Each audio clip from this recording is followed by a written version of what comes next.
Welcome to Biota Live. I'm Tom Barbley, and this is being recorded live on TalkShoe, April 2nd, 2010. Biota Live is a continuation of the Biota podcasts. For more information on the Biota podcasts, check out biota.org/podcast. Well, for one time only currently, we're returning to the Friday evening time slot, Friday evening, 8 p.m. Pacific, and in large part, it is so I can have the luxury of talking with Bruce Damer. Hello, Bruce. Hello, Tom. So it's been many months, I think, since you last participated in Biota Live, and we have a wide variety of topics to cover, but I promise you can do your full and extensive EvoGrid update in the last 15 to 50 minutes of the show. But starting with some more interesting information, I heard recently you appear on the Psychedelic Salon, Lorenzo Haggerty's podcast, in a documentary that was recorded. What's the story behind the documentary, and when is it going to air? Yeah, the documentary is called Fall and Winter, and the website is fallandwintermovie.com. I'm not sure when it's airing, but it was a very energetic group of four young guys in a van driving around. They're basically chronicling the global catastrophe movement, i.e. the people who believe sort of the Terminator 2 kind of scenarios of eco-catastrophe or bio or singularity catastrophe, whatever. You know, kind of chronicling it not with a very stepped back point of view. My take on it was, hey, you know, I don't think there are any dates when there's going to be a certain end of the world, and frankly, you know, we've got to think more positively, otherwise our lives are just dominated by these. Certainly. Yeah. Certainly. And in terms of their travels, are they coming to Las Vegas? Are they going to Detroit or any areas of kind of social or industrial collapse? Is that part of their road trip? Right. So, you know, I guess Las Vegas is considered a sort of area of perpetual collapse. I think that they went through the desert area. They were at a reservation somewhere in Arizona or New Mexico. They're on their website, fallandwintermovie.com. There's a whole triptych and a lot of photos of where the guys went and who they talked to. Fascinating. And are you in the Sasha Shulgin movie that's coming out as well? I'm not, no. We'll be seeing that at this conference called MAPS in a couple of weeks, or a week and a half, or a couple of weeks. But no, I'm not that associated with the psychedelic community. I think that I'm really attracted to the way out there thinking in the community, but I'm not a big psychedelic person. I'm a sort of a big idea type junkie more. But so I don't really tend to appear in those movies. Certainly. Well, I was so excited to get you on the call, I didn't announce the next episode, which will actually be next week, April 10th, Publish or Perish with Liz Swan. There's been an ongoing discussion. I had some interesting correspondence, actually, with Jeffrey Ventrella this week about what could possibly be a new renaissance in artificial life publishing through self-publishing. And I think we have a kind of critical community currently where we can probably start editing or at least creating peer review groups for particular folks such as Jeffrey, who have substantial texts in order to proofread and give kind of peer review.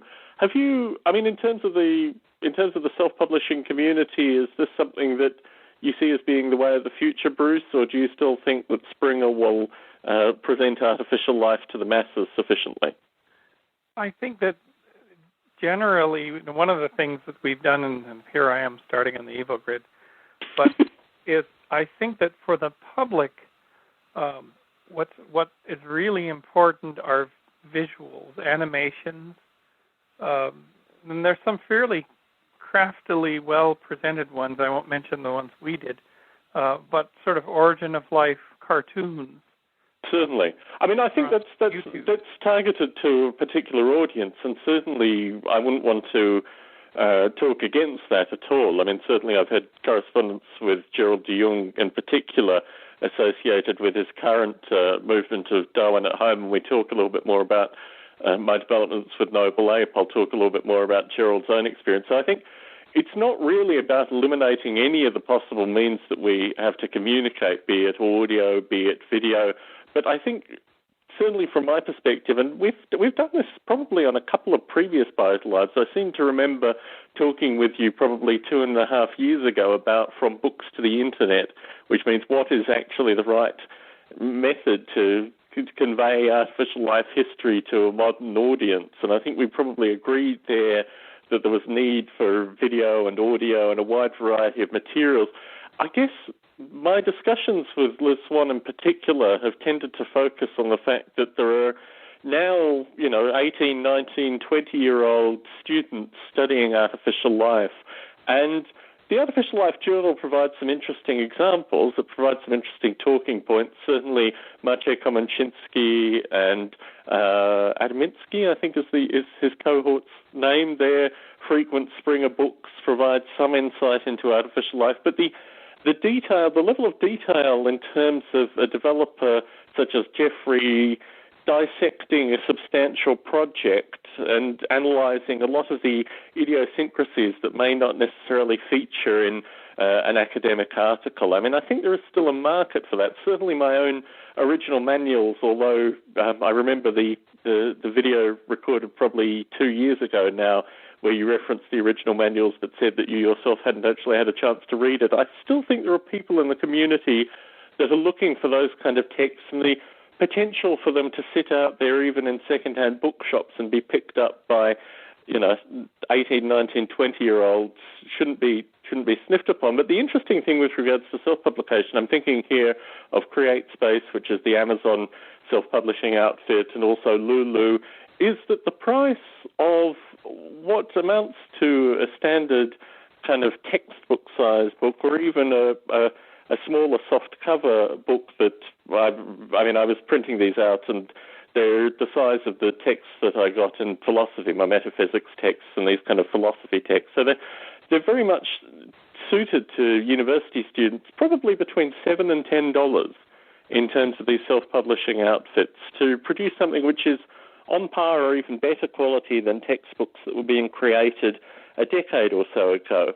So with my own stuff, you have a copy of the original manuals, but it's something which I could scrub up and put in one of these kind of $7 a book forms. And in those circumstances, getting 10 of those and sending them to Liz Swan or Larry Yeager or our fellow Dimitri Teresopoulos at UCLA, the kind of people where they have a kind of apex of students that are interested in artificial life. My view is that there are certain minds which would really get quite excited or interested about this whole notion of how do you start developing an artificial life project. Well, we do have audio associated with that. We do have a certain amount of text, but the kind of intimacy that Jeffrey was corresponding with me about, the level of detail, the kind of warts and all analysis that you can do in these kind of books, I think would have a market, which doesn't necessarily translate well to film, may translate to periodic podcasts in some fashion.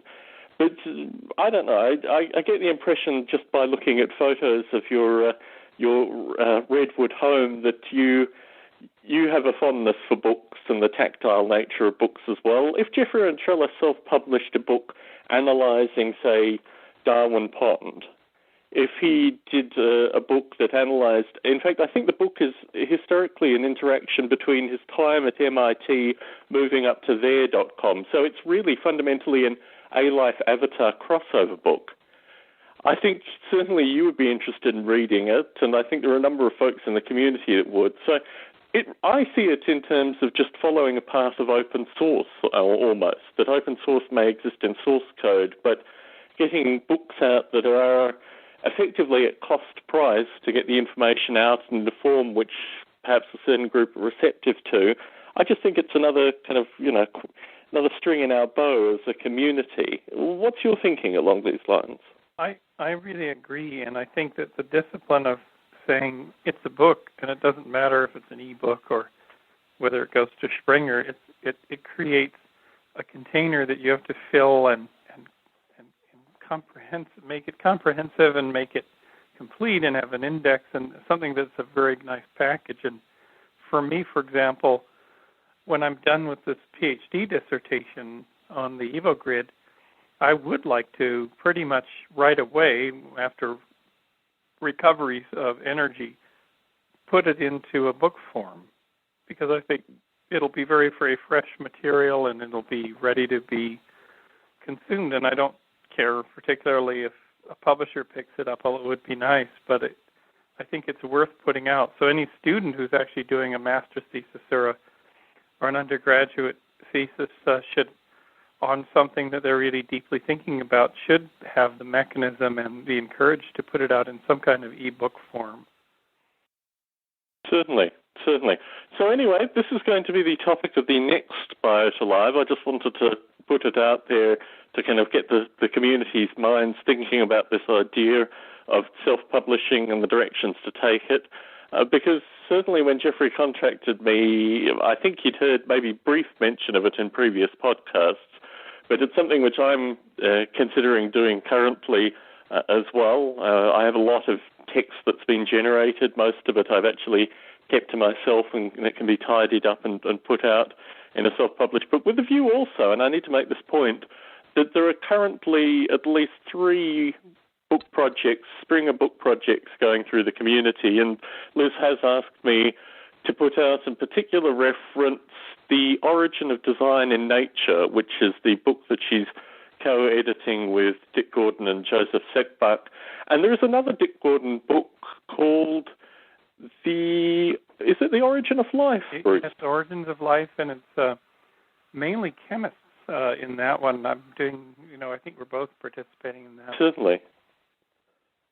That was, I think Dick had a series of Origins books that he's planning on doing in probably the next 5 to 10 years, and I think this was the first 2 of the Origins. It's the Origins of Life on Earth and Other Planets, which fits into an email that I received during the week about astrobiology and how astrobiology could work with the artificial life community. This has been an ongoing topic of interest for you, Bruce. In terms of the astrobiology community, do you see that artificial life could almost become a theoretical astrobiology?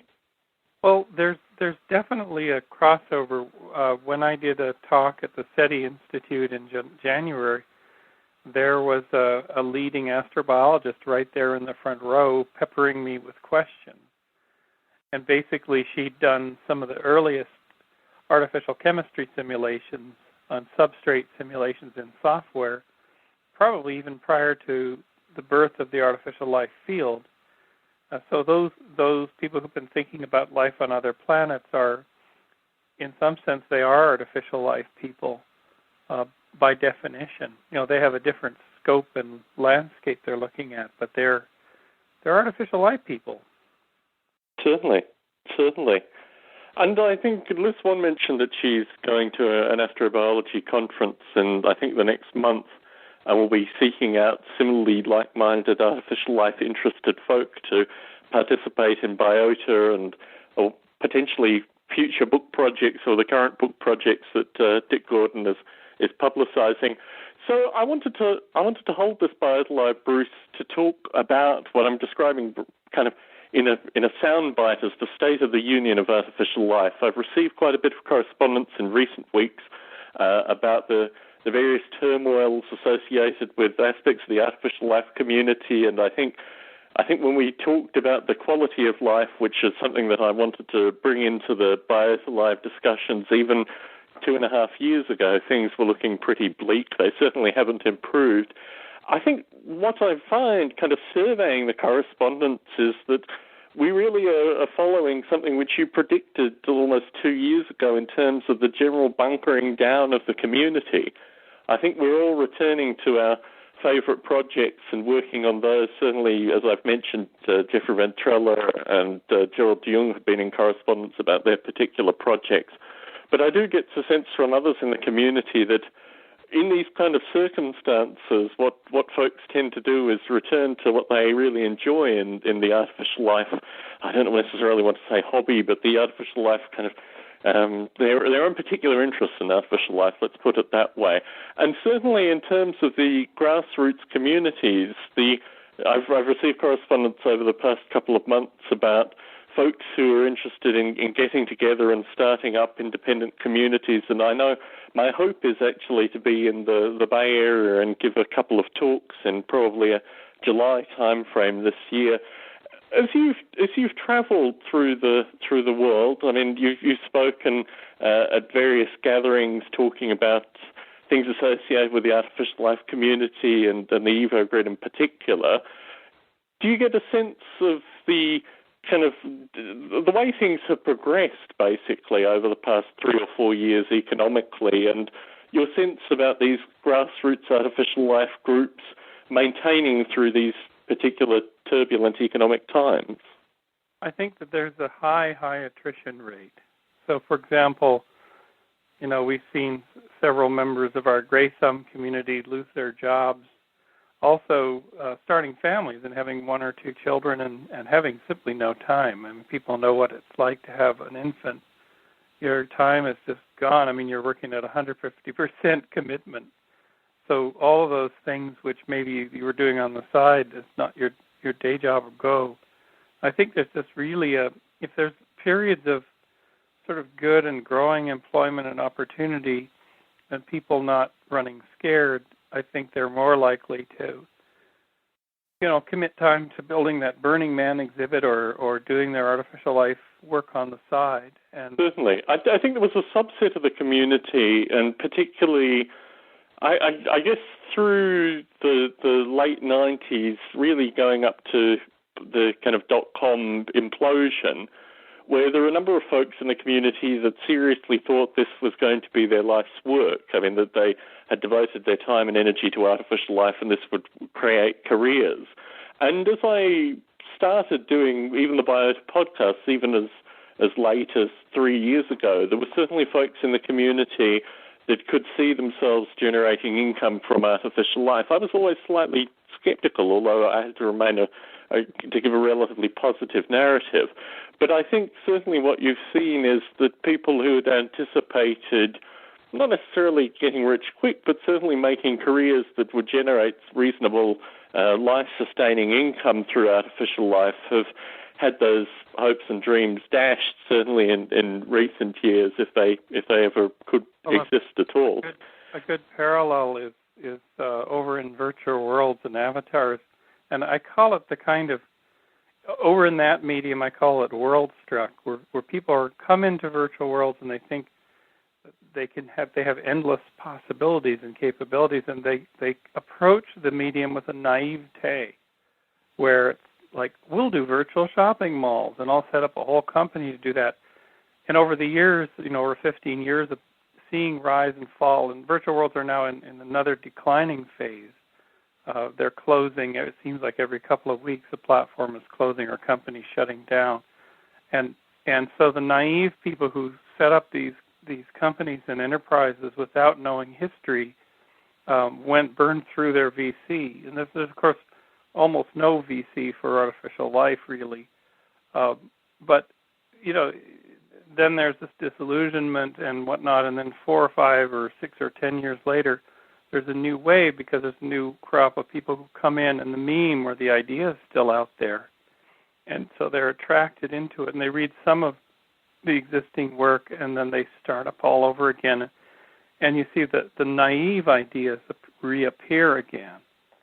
And old-timers like us who've been through the various stages of Middle Earth can say all we will about, well, there's been 5 companies that have failed. I mean, you look at, in artificial life, the prediction company of the early 1990s. The idea that artificial life could be used for all kinds of prediction, including stock prices and commodity futures and things like that. And that came and went, but I'm sure that over the last 20 years there have been people who are considering using artificial life as a prediction tool. Certainly. And so, but they don't study the history of the prediction company and what happened to it, and they haven't talked to the people involved, so they start from scratch again and they make all the same mistakes. Because artificial life is not a tech. It's a dream in a sense. It's like artificial intelligence or many other things in technology, and as Eric Davis would call it, technosis. It's more in the side of the dreams of possibility rather than a set and dried way to implement and build systems that do things. Certainly, and I think there's an intoxication with regards to the power of contemporary computing as well. I think what you say is exactly right with regards to the notion of the dream, but certainly the potential with regards to contemporary computing and the power that contemporary computing has is also an intoxicant in some regard in this kind of philosophy that there will be immediate solutions to these kind of problems.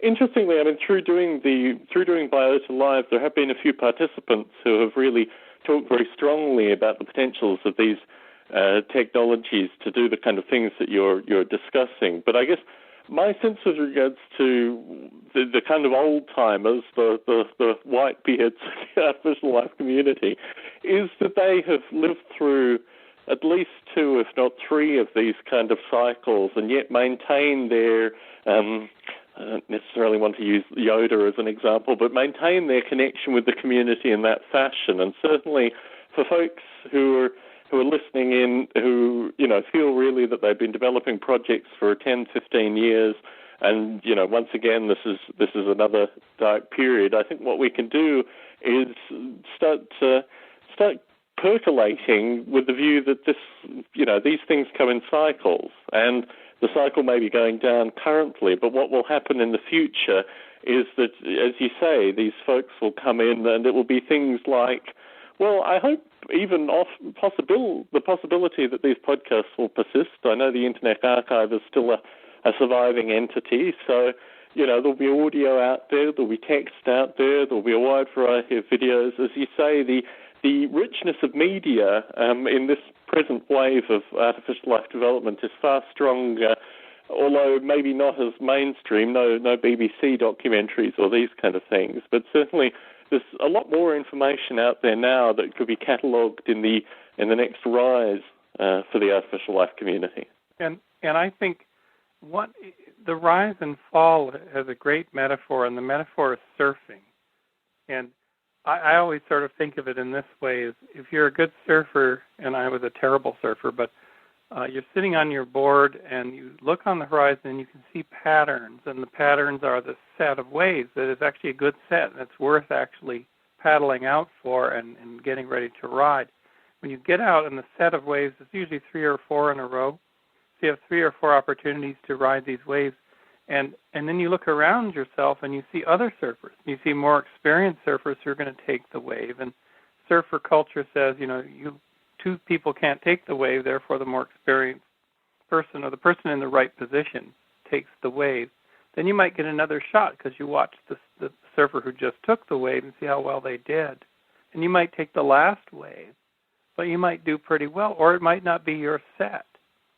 And what I've been doing in the last couple of years of research is trying to figure out, not looking at the waves that have already come in, because they're just sort of shimmering relics now and they're memories, but what is the truly new, one of the truly new waves that's a real disruptor that comes in from the side? And I think I've found it, and that is this huge drive in industry, actually funded by a number of very wealthy individuals, to create comprehensive molecular dynamics simulations. And artificial life is the beneficiary of a lot of other fields and a lot of investment, just as virtual worlds were the beneficiary of about $1 trillion of investment in 3D chipsets for games, which is another field, but virtual worlds managed to pick up on that because you could get NVIDIA cards for $100 that would run huge landscapes. So a lot of fields got birthed by that, and there's a lot of investment going on now in molecular dynamics simulation. And what MD, as they call it, is it says we can simulate atoms interacting. They're zooming around velocities, they're forming bonds, and they're forming molecules. And if you can do this, if you can simulate several microseconds of a volume of chemicals, virtual chemicals, you can solve enormous problems in cancer research and how cells work and how materials assemble. This is going to be an industrial revolution. So in 2010, what people are now comparing, they're locking together 32,000 processors into various parallelized MD simulations, and they're creating 100 nanoseconds of complete simulation time as though it was real chemicals. And some of the people are saying, well, we can do 127 nanoseconds in a day of computing. And it sounds kind of laughable, this isn't much time. But in 122 nanoseconds, you could watch how a sodium channel works across a cell membrane. And, certainly. And so it's incredible stuff, and it's coming obliquely from another place. It's coming from another industry, but it's a very big industry. It's an industry that's 1,000 times the size of any artificial life. It's the full bulk of biochemistry is now turning to this, and a few pioneering projects are achieving results. And it's very early days, as the English would say, early days. Certainly.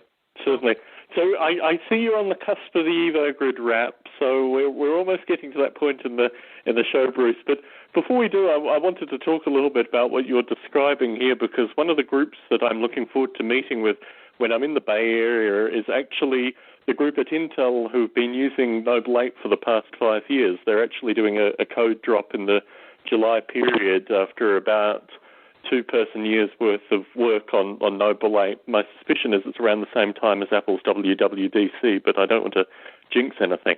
So that interaction will be the first time that I have met all these engineers, and also my hope is some of the Apple engineers will come over as well, although a number of the folks who have worked on Noble 8 at Apple have gone on to other companies now, some in Seattle, some still in the Bay Area. So it'll continue to be an open invitation for the Intel talk in particular.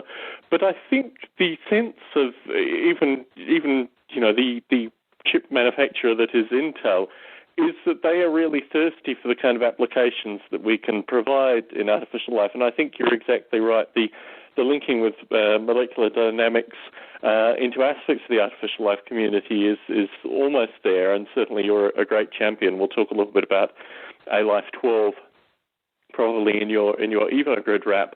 But to talk a little bit about what I'm doing currently with Noble 8, because it fits into another aspect of the discussion that we've had through Biota Live pretty well since we started Biota Live, and that's the idea of artificial life in game development. I remember the last Biota Live we had, I'm not sure if you had a chance to listen to it. We have Eric Burton in the chat, but I talked with some poor audio quality with some folks, I think they're in Pittsburgh, Pennsylvania, who are developing critterding offspring. And the Havoc engine that they use is a game engine which is an open source game engine. And certainly some of the discussion that we've had through Biota Live is this idea that artificial life simulations could hybridize a game SDK, very similar to the Havoc SDK for physics. And I was on Wikipedia, I think it was last week now, looking at the kind of open source game engines that are available, particularly for a group of games which I guess are called real-time tactical games. These are fundamentally, the Romans versus Gauls, Napoleonic battles, these kind of games, which have solid artificial life elements. And there was no engine there that provided this kind of strategic or tactical battle simulation in an open source engine. Now, in 2005, actually, just as I was leaving the UK, I developed a subset of the Noble 8 simulation called Noble Warfare, which actually simulated these kind of battles, because the house that I lived in the UK looked out over a large field, which was it was an area that had a number of really pre-Roman, that kind of period battles that were fought on it. And I would look out over this field. It's actually in my introduction to Welcome to the Simulation in Dick Gordon's book, Divine Action, Natural Selection. And I would think just a little bit up the road, there was this bog man that was buried, I guess, in, I can't recall actually his exact dates, but BC kind of dates. And the sense that these prior to Roman battles had gone on with these, prehistoric humans as they kind of created their own cultures and these kind of things, prehistory fundamentally, really got me interested in this idea that, well, perhaps the continuation of the noble ape simulation is that the noble apes get to this point. I mean, they exert what I describe as nationalism when they create their own boundaries and don't let other apes pass into their areas. And there are these kind of phenomena that I think Hervé Noël also mentioned with regards to his EvoRAN simulation. So there's a history in intelligent agent simulations getting to this point. So I developed Noble Warfare as a proof of concept in 2005, actually, as I was moving over to the US. But it's kind of sat dormant to one side. And looking through the Wikipedia list of these simulation engines and the lack of something to cover real-time tactical, I thought, I already have this technology in Noble Warfare. Why don't I just reintegrate this in the Noble Ape simulation and almost repackage it in some way into a kind of game engine, at least for folks that are interested in scripting and the kind of technologies that would lend themselves very well to this being used in games. So my current development with Noble Ape is actually with the integration, and also Noble Ape itself is a series of kind of tiered technologies, and really it is just a matter of removing the section relating to the biological simulation and potential aspects of the Noble Ape cognitive simulation and reinserting this Noble Warfare engine component. But I like the idea that, and this is what Gerald de Jong is doing in parallel with Darwin at Home, that when you create an artificial life simulation, you have to create a series of additional tools around it that you can actually remove sections and put in other sections. This was the central theme in my work with Larry Yeager in terms of bringing a polyworld sea monkey into Noble Ape and potentially taking a Noble Ape into the polyworld environment, that we really are creating a whole series of little components. So I wanted to just put that out to the artificial life community, that folks have been developing projects, and I think here of Dave Kerr as well. I mean, what he had with AI Planet and the engine that he developed out of AI Planet was really moving in this direction too. It would be wonderful to see medium to long-term artificial life simulators start considering parts of their simulations, isolating, perhaps adding to them, and then putting them out to the game development community. I know Marc Badeau has talked quite strongly about going out and almost evangelizing the artificial life community to the game development community. Obviously, GDC this year has been and gone, but my hope is GDC next year and potentially GDCs to come will have a good crop of artificial life community folk there talking at the academic roundtables and these kind of things, trying to get folks in game development actively interested and involved in the artificial life community. But that's my Noble Ape wrap. I just wanted to have a little time to lead in, Bruce, to obviously the amazing stuff that's going on with the EvoGrid currently. I follow Peter's development with the EvoGrid with particular interest in terms of what you're describing, the movement into, is it called quantum molecular dynamics, these kind of aspects of simulation. What's currently happening with the EvoGrid? Well, we're now kind of in a sprint. We're in a 4 to 5 month sprint to get results. We've now really defined what the EvoGrid is. We have to get results by, say, July to be able to report them both in a seminar I'm going to in London and then at Artificial Life 12, we've been given a tutorial slot for probably an hour. And I'm writing a paper now on the EvoGrid as an architecture. And we've actually finally, after really 2 years of going back and forth writing code, and now my recent reading of a lot of these papers on artificial chemistry, so we really defined what the EvoGrid is in the context of the the emerging field of artificial chemistry simulation. And so the goal is by the summer to have generated our proofs of concept, our control experiment and our search tree algorithm secret sauce experiment, and generated enough of those simulation runs to show that our technique is actually something that people would use if they made an origin of artificial life system or a chemical, molecular dynamic artificial chemistry, that they would use our optimization technique. And it's really narrowed down to that we're showing an optimization technique to be used in any framework.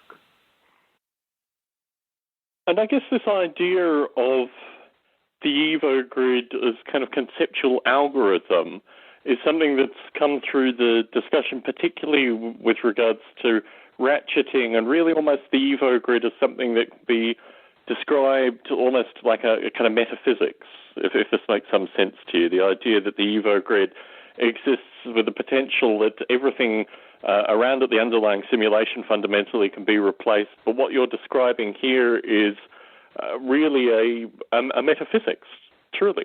It really is. It's saying that if you're doing frame-by-frame molecular dynamic simulations, you can do millions of frames in a sequence. And if you're doing a traditional MD simulation, you're setting up a small volume of simulated chemicals, and you're just watching the bonds form and watching the behaviors. What the EvoGrid says is set up a lot of experiments, and if a particular branch is generating something interesting that you, by analysis, think is interesting, allow more branches to occur. And another variant on this is if something that was interesting, say the emergence of a catalyst, or the performance of the very performing of a catalytic reaction happens, and then it ceases to happen in subsequent frames because the catalyst is simply gone, reverse the clock and backtrack and allow the catalytic frame to propagate again. And so what you're doing is, and this is what Peter researched, and he said we're doing stochastic hill climbing, but we're also doing a ratcheting too, in that we're saying we care about frames of 1,000 molecular atoms or whatever we are that show catalysis. So we're going to select those. And it's a lot like the genetic cross dissolves of Carl Sims, where people aesthetically chose really cool patterns to blend with other patterns, and so it pushed the vector along. So but the EvoGrid is aimed straight at the simulation of molecular chemistry rather than artistic pursuits or other things. And why we're doing that is because I think that in probably 10 years, the entire artificial life field, at least on the software side, will be in artificial chemistry, because the artificial chemistry systems will be maturing, and people will say, hey, these artificial chemistry systems not only are related to reality, which is financially and as business and scientific value, but they're simply that much more interesting. It's almost like my analogy for this, it's like going from Pac-Man, the virtual worlds of Pac-Man in the 70s and 80s, I guess it's mostly the 80s, and the virtual worlds of World of Warcraft. Why would you go back to Pac-Man when you've got physics and havoc and objects moving around and ray casting and explosions and whatnot? MD and simulated chemistries are so rich, they're so incredible what is going on in them, that everything previous looks like Pac-Man. I do agree in some regard with regards to that criticism of kind of contemporary artificial life. And certainly when we had, is this Stephen Guerin? Is that how you pronounce his surname? I'm never sure. I'm not sure either. But anyway, when we had Stephen Guerin on, when he was discussing the gondola problems and the various traffic problems that his group at Redfish simulate and find solutions to, that did struck me as kind of late 90s style artificial life simulation. I do see this notion of kind of historical legacy and also seeing where these things fit in. But do you get the sense that, you've mentioned Polyworld, you've talked a bit about crediting. Do you get the sense that these kind of simulations where they have an underlying, not necessarily chemical cognitive process, certainly that came through in a lot of Steve Grand's stuff with creatures, but where really the cognitive part, the intelligence, the artificial intelligence part, is a black box. Do you see that kind of simulation will be put into a kind of chemical molecular dynamics simulation in the next decade? Well, one of the things is if you have a rich physics, and believe me, it's very difficult to manage these systems. GROMACS alone, which is what Peter is using, has hundreds of parameters, to set up experiments. The interactions between virtual atoms, if you go down to the quantum dynamic level, you'll never compute them. I mean, it's so rich. So molecular dynamics, there's hundreds of modalities of interaction between, at a distance, interaction that's close. So the thing is so incredibly rich that it's like going into a 3D game with incredibly rich physics. Suddenly realize the possibilities are just now so much larger for behaviors. When you go into a physics-enabled virtual world with a lot of objects in it, it's just mind-blowing. I mean, you're now in discovery phase. You're not trying to push little things around. You're trying to grok what is going on because so much behavior is going on. Certainly. I mean, I appreciate that. The example that I can use in Noble Ape is very stark in this fashion. When I started developing Noble Ape, I couldn't multiply together anything bigger than bytes. So the environment that I created in that historical perspective of Noble Ape was very heavily constrained by the processing power that I had access to. But you were right, the kind of simulation of the day, as it proceeded through, although some, including yourself, have been relatively critical how the graphics have not necessarily proceeded through modern computing, but certainly the underlying processing of what's going on has very much moved into multi-threading in-core processors, and the richness of the environment has changed underneath it as well in the case of Noble Ape. So I do see even contemporary simulations moving in that direction. I guess my interest is, what you're really describing here is not that the sea monkeys will start simulating particle interactions under their, I don't know what they are really, whether they're monkeys or fish-like things or whatever the sea monkeys are, but it's not that it will get to an extreme level of detail where this kind of simulation will be done to small portions of them. What you're describing is actually the richness of the simulation will create vast environments for the sea monkeys to inhabit. Yeah, and that's returning to Dick Gordon. One of the things about molecular dynamics is it's an emergent engine. It's an emergence engine. So because of the vast possibilities in the physics and the recombination of things, and what Dick Gordon always talks about is the emergence of perception. If you had an artificial life entity in one of these MD simulations, you would know it. Not only because you'd see fairly similar copies of a large structure moving around, but because the structure has perception. And perception doesn't mean that it can read English. It means that things are going across a boundary. It's causing change within this structure. It doesn't have to necessarily be a cell. It could be any kind of a structure. And it's causing behavior. So perception has emerged from nothing. And so certainly, these are, as you pointed out earlier, these are the metaphysical concepts. So perception and design, the origin of design. That the system was so rich that a design emerged to take advantage of the system and to use resources in the system.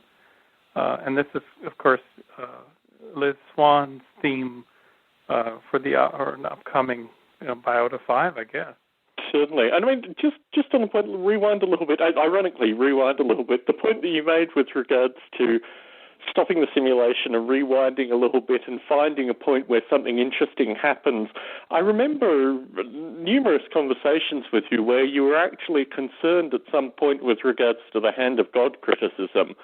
And you seem to be moving away from that, which I actually think is very positive. I don't think we need to worry about what other naysayers may be saying about our particular simulation. Certainly it doesn't apply to any other aspect of intellectual endeavor or otherwise. But have you moved away from this hand of God criticism? Are you now happy to put the hand of God into the simulation? Well, what's interesting is a conversation that I had with Steen Rasmussen in Denmark. I believe it was in October, And he said, chemists and what chemists do is the hand of God. I mean, they are going in there and they are setting up experiments, and they are tweaking and heating and shaking and trying to get something to happen. Now, what it is true, though, is it's sort of a light hand of God, that they can't make the molecules do exactly what they want. And it's a huge guessing game, and they're in the dark a lot of the time. So what I tend to say to this argument is, if you can get it so that it's a 10% influence for 90% emergence, then you have a system that is bona fide, not put together tinker-toy piece by engineers, which would be the complete, hand of God. But you have a well-meaning set of people setting up a system for which amazing emergent phenomena come out that they did not design, that they did not put together. They set up the conditions. And certainly, historically, a lot of cultures believe that God actually created the universe in the initial conditions and then walked out of the room and said, "Oh, well, whatever happens, let it happen." And that's the test tube boiled over, and the rest is history. Yeah, that's God light. And a lot of cultures, their gods are that, and their gods are not there. In Judeo-Christian, sort of the people who believe that God is running every single little aspect of life, that's actually a vast minority in God traditions that actually believe that. It's more of a fundamentalism. But it's actually somewhat unique to American fundamentalism, that the people actually believe this. Yes, it's a fascinating psychological trait. I don't necessarily know whether it's American fundamentalism. We always end up on these kind of discussions, but certainly, yes, somewhat caricaturized by American fundamentalism. And I think I also made this point in Divine Action, Natural Selection, with regards to the fact that we shouldn't be concerned about these kind of criticisms because, as you say, chemists, I also noted physicists, economists, lawyers, accountants, or a wide variety of professions that don't take any kind of external criticism and modify their behavior based on it. And I don't think we need to feel particularly sensitive. Maybe it's the Dawkinsian connection with the artificial life community, but certainly I think we get a lot out of actually occasionally shaking up the simulation, occasionally zapping a few of the entities within the simulation, and as you say, doing fundamentally what a chemist does when a chemist does chemistry.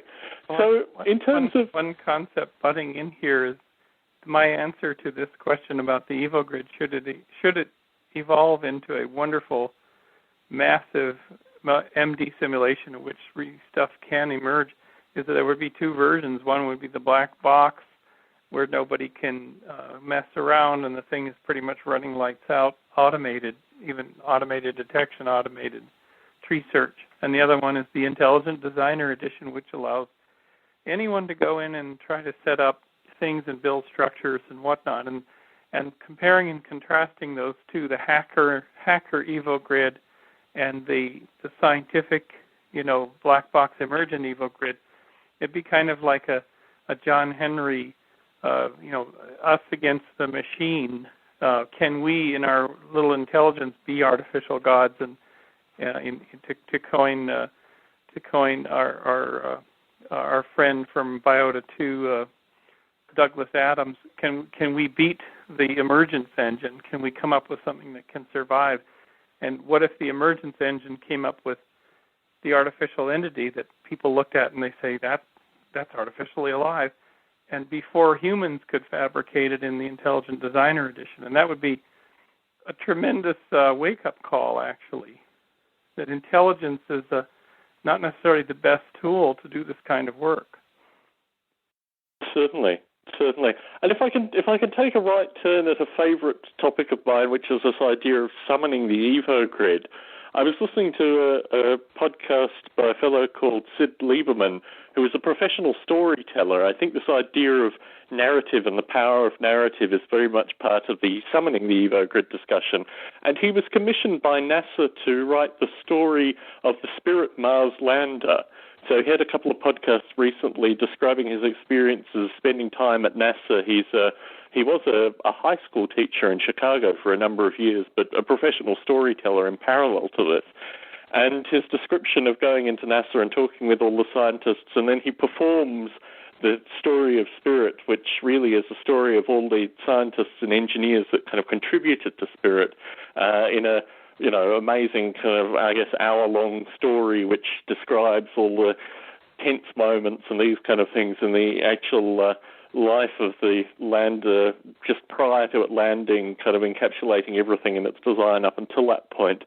The idea of narrative with regards to what we do is really quite critical, particularly as you go and talk to audiences about the Evo Grid, as you summon the Evo Grid. In terms of your own thinking of the kind of summoning the Evo Grid meta problem, how has the story of the Evo Grid changed really in the past 6 months? Because I'm not only nominally an advisor on the Evo Grid, I'm also a long-term fan of the kind of narrative of the Evo Grid. How do you see it has changed in the past 6 months? Well, the major change is a peeling off, and this is largely induced by Peter, a peeling off of the long vision of what the Evo Grid could be, the dream of the Evo Grid, from the reality of what we're able to build and prove in the short term with, only a couple of people working on it and very low budget. So I've held fast and dearly to the mast of the great ship of the Evo Grid as the storms blast through. At the same time, Peter's down in the engine room figuring out how to turn the propeller once. And so what I'm writing in terms of, say, the paper for Artificial Life 12 is a very, very, it's not going to carry the dream of it, because everybody at Artificial Life has read Mark Bedaux's, challenge number 2, which is to create an in silico origin of artificial life, and everybody knows that. So it's a preaching to the converted thing. So that paper is going to be the Peter engine reality, how much can we get built in 6 months kind of thing, and what are we adding to the store of knowledge about doing simulations in molecular dynamics.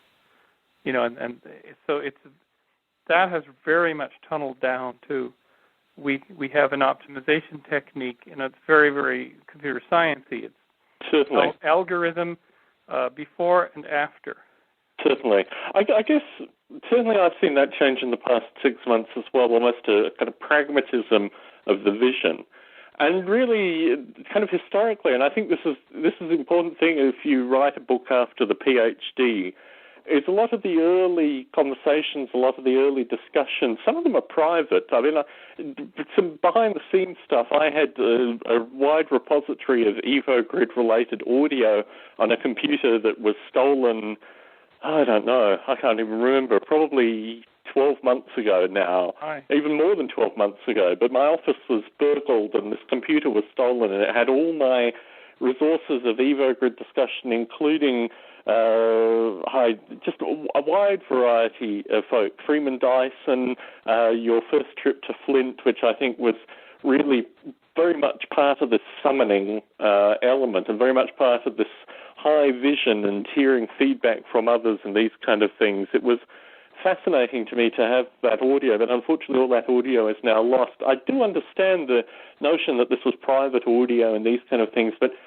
it would be really wonderful to get the write-off in terms of getting permission from the folks who actually spoke the audio, particularly the likes of Freeman Dyson. I don't want to say too much, but I mean, when you're dealing with people of Freeman Dyson's seniority, really getting the signature off in terms of releasing that audio, this information may be lost. I know fundamentally, both in the artificial life community and certainly with things like the DigiBarn, you're an archivist at heart, Bruce, so you must feel this as well, the need to kind of get this audio in a form at least which is public or accessible in some regard. Do you see, once the PhD is done, do you see that being the time where you can kind of collect the wealth of history that's gone into the Evo Grid and potentially publish it or release it as audio or do these kind of things? I really see doing that at some point. And one of the things that is a truism in the archivist history field is that the longer things go, and people are deceased, and time goes by, generally recordings like this, unless they impinge on private family details or intellectual property, no one seems to mind if they're made public. So the archivist always knows that eventually things kind of just get released because somebody's interested in them, and decades have gone by. Certainly. But I guess from my own personal perspective, the kind of visionary narrative, and this touched on a wide variety of folk, people at at NASA and other folk. I can't think, the fellow who was the musical publicist that you talked with in New York. Howard Bloom. Howard Bloom. These kind of interviews, I mean, we are talking about 40 hours plus of audio, probably 100 hours plus, to be honest. But I think there are so many voices through this early discussion, the Evo Grid, where really it was, as you described, this kind of, I don't know whether it's a torch that's thrown in the distance or something like that, something to move towards.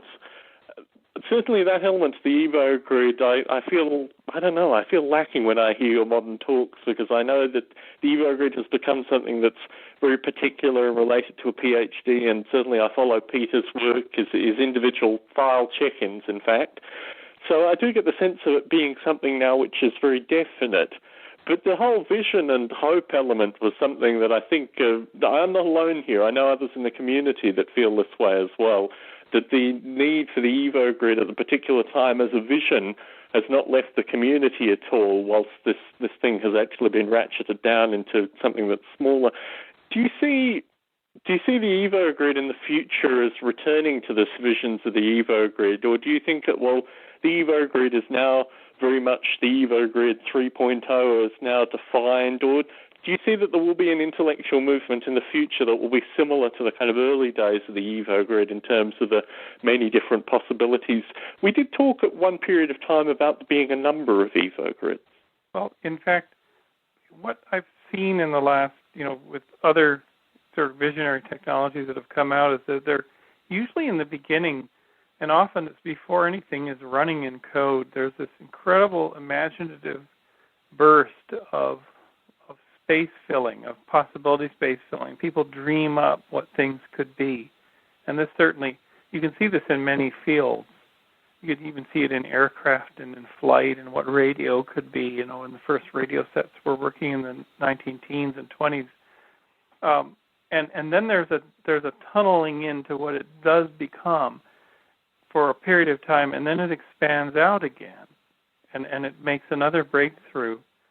And I think that, for instance, in the Evo Grid, the idea was to come up with a word that embodied, a large system whose goal it is to create an artificial origin of life, or an origin of life in silico, as Mark Biota points out, that this is the name of the project, and that I'm hoping that, either we get a philanthropist who gives us, $500,000 a year for 20 years, in which we could make incredible progress with a global team and aim at that thing, the visionary thing. But we need 20 or 30 years. Or that somebody in the future says, yeah, I want to build an Evo Grid, that thing that was supposed to do an artificial origin of life and has these properties and has this the Turing test for the Evo Grid life forms and things like this, and that idea is out there and someone else will pick it up. Certainly in a lot of talks I'm going to do in the next 10, 20, 30 years, however long I'm able to talk, I'm going to bring it up. And at Yuri's night in a week and a bit at NASA Ames, the big space party, I'll be on stage doing the big vision thing for the Evo Grid again, to a different audience. But it really is. It could be a generational thing. It could be that 2 or 3 or 4 generations from now, somebody gets the support and actually does this thing. Certainly. Well, as we conclude the show, not necessarily associated with the artificial life community, but really the history of computing. I heard just before I started the show that Ed Roberts had passed away. Did you know Ed personally? I never met Ed. last year, for about 6 months, I was working with many of the people who founded MITS, and this is the company that created the Altair, the first mass-produced kit. And created Bill Gates in the process. Yeah, Bill Gates. And Bill Gates had been down to see Ed on Friday of last week. He flew down there because they were close, and he knew that. Basically, in November we were launching the MITS at 40 website on the DigiBarn. It's the 40th anniversary of the founding of MITS, and we had a ton of input from everybody, Forrest Mims and many other people who had worked with MITS and had co-founded MITS. And we were going to get, they were all asking Ed for a write-up. And I think this is even earlier, maybe it was October. And Ed's wife wrote back, Sam, sorry to tell you that Ed is in the hospital. And I believe he never came out. I mean, he's only 68, but he had pneumonia and complications, and he passed away yesterday at about noon in his native Georgia. So then what we did, of course, is convert the MITS at 40 site into Ed's digital memorial, and people have been sending loads of stuff in, and I'll be putting stuff up all weekend. Gosh. Now, I remember that you have a couple of Altairs, don't you? Yeah, we've got serial number 47 assembled that was actually in the box. It was donated by a man who'd never taken it out of the box, never powered it on for all these years, and who himself passed away a couple of weeks after he donated it. And so a CNET reporter, a CBS reporter, Daniel Turdeman, came down here, and we actually opened it up. It was kind of a Geraldo Rivera moment. And we opened it up, and I said, can you believe there's a 1975 air in here? You know, what climate researchers should know. Yes. And then what we found was a 2K static RAM board, nicely nestled in the side, not even in the bus, and no processor board, and it was completely perfect, factory new, but there was no CPU board. And so it's the oldest absolute mint condition, never used Altair, probably. Somebody recently wrote they have Altair assembled number 5, but that one certainly has got some miles on it. Yes. And I remember a video on the DigiBarn website of someone programming an Altair to play music. Is that right? Yeah, that was Eric Klein, and that video and Eric's work is going into a special exhibit at San Jose Mineta International Airport. It's going to be launched in a few months, and they're going to have an Altair there, and there's a video of Eric switching in the code that played Daisy on an AM radio, because the Altair had so much radio emission that you could actually write code that would cause interference on an AM radio and would play music. So it was declared by Lee Felsenstein, the head of the Homebrew Club, as the first thing that the Altair actually did. Yes, there was a later program that played Stairway to Heaven, so that's the one that I remember. But you're right, the Daisy was the first of the Altair's musical experiments. Which goes along with Daisy sung by Hal in the film, Kubrick's film 2001. And Fool on the Hill, I think, was another one. I've got the Altair 8080 bytecode for both of them in the collection. Terrific. Well, Bruce, it's a pleasure as always to talk to you. We haven't really publicized you're doing a track at Artificial Life 12. Are there still seats open? Can people still get in contact and participate with you at Artificial Life 12? Yes, and in fact, if you go to the alife12.org website, you'll see there's 2 tracks that I'm involved with as a co-organizer. One is Artificial Chemistry, and the other one is Artificial Life with David Deemer. And so instead of creating a dedicated track on simulation, we decided to split it across, this was Steen's concept, and I think it was excellent, simulation in artificial chemistry, which is simulation, and simulation as bearing on origin of life research. And the paper deadline is a week from today, April 9th. Papers and abstracts. You can submit a 500-word abstract or a up to 8-page paper. So please do that. The deadline was extended, and the conference is going to be phenomenal, and as all the Artificial Life conferences are.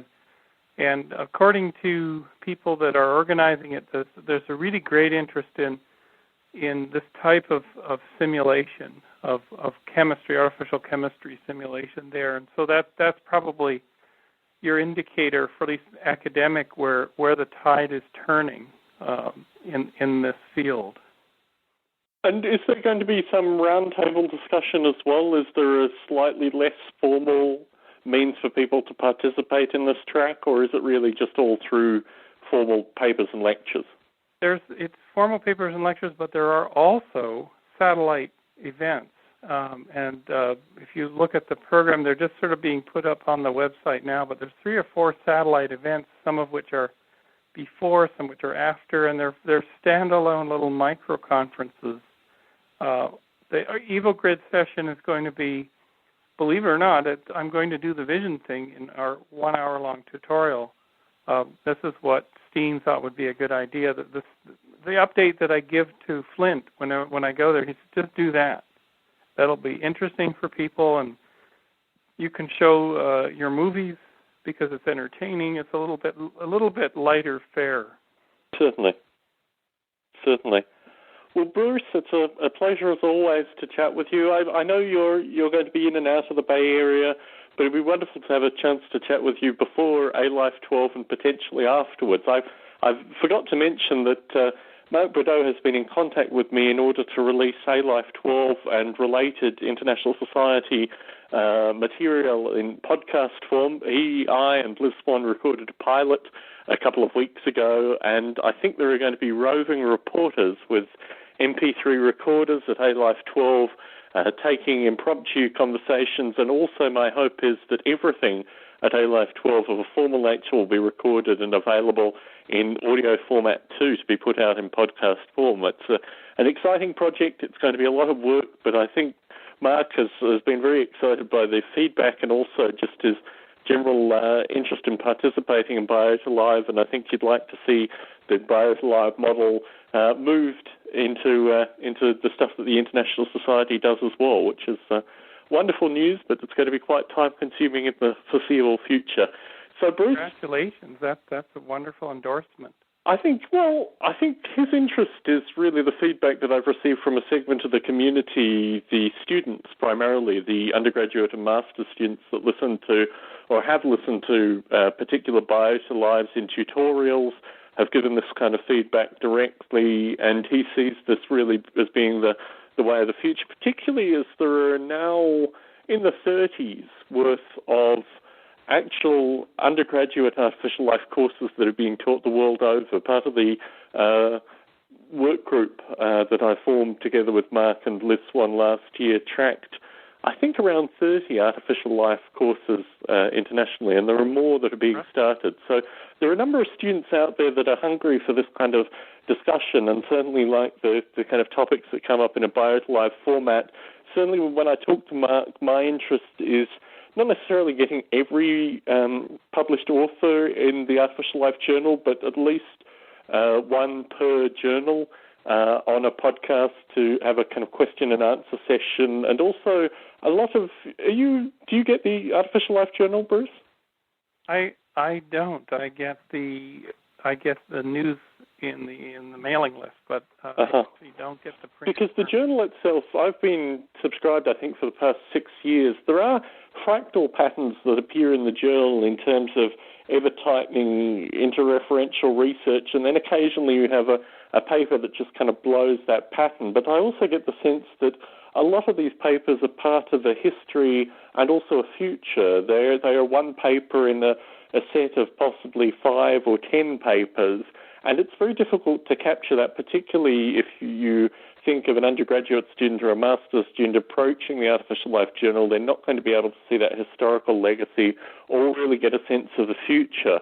So I think Mark, having appeared on Biota Live probably 3 or 4 times now, sees that there are probably a number of academics that publish in the journal that would also love to have the opportunity to talk in perhaps a slightly more structured and formal format than Biota Live specifically, but certainly to give the opportunity to these academics to participate with the potential of having students call in and other folks participating. So it's an interesting model. I mean, certainly I've championed it with the Biota podcasts over the past I think this is my 5th year of doing these podcasts, so a number of years now. And, it's going to be quite exciting to see what direction it goes, potentially also the work groups that have been talked about, and people have come on from the work groups into Biota Live, similar potential discussion. I think formally it's going to be very officially a sister podcast of the Biota podcast. So there'll be a lot of toing and froing, and my sense is that people who listen to this podcast series will get a lot out of the I don't know what it'll be called, I guess alife.org podcast series when it's released. But the pilot has been recorded. My hope is to launch it in the next couple of weeks. And one bit of news that I haven't mentioned, the Artificial Life portal site.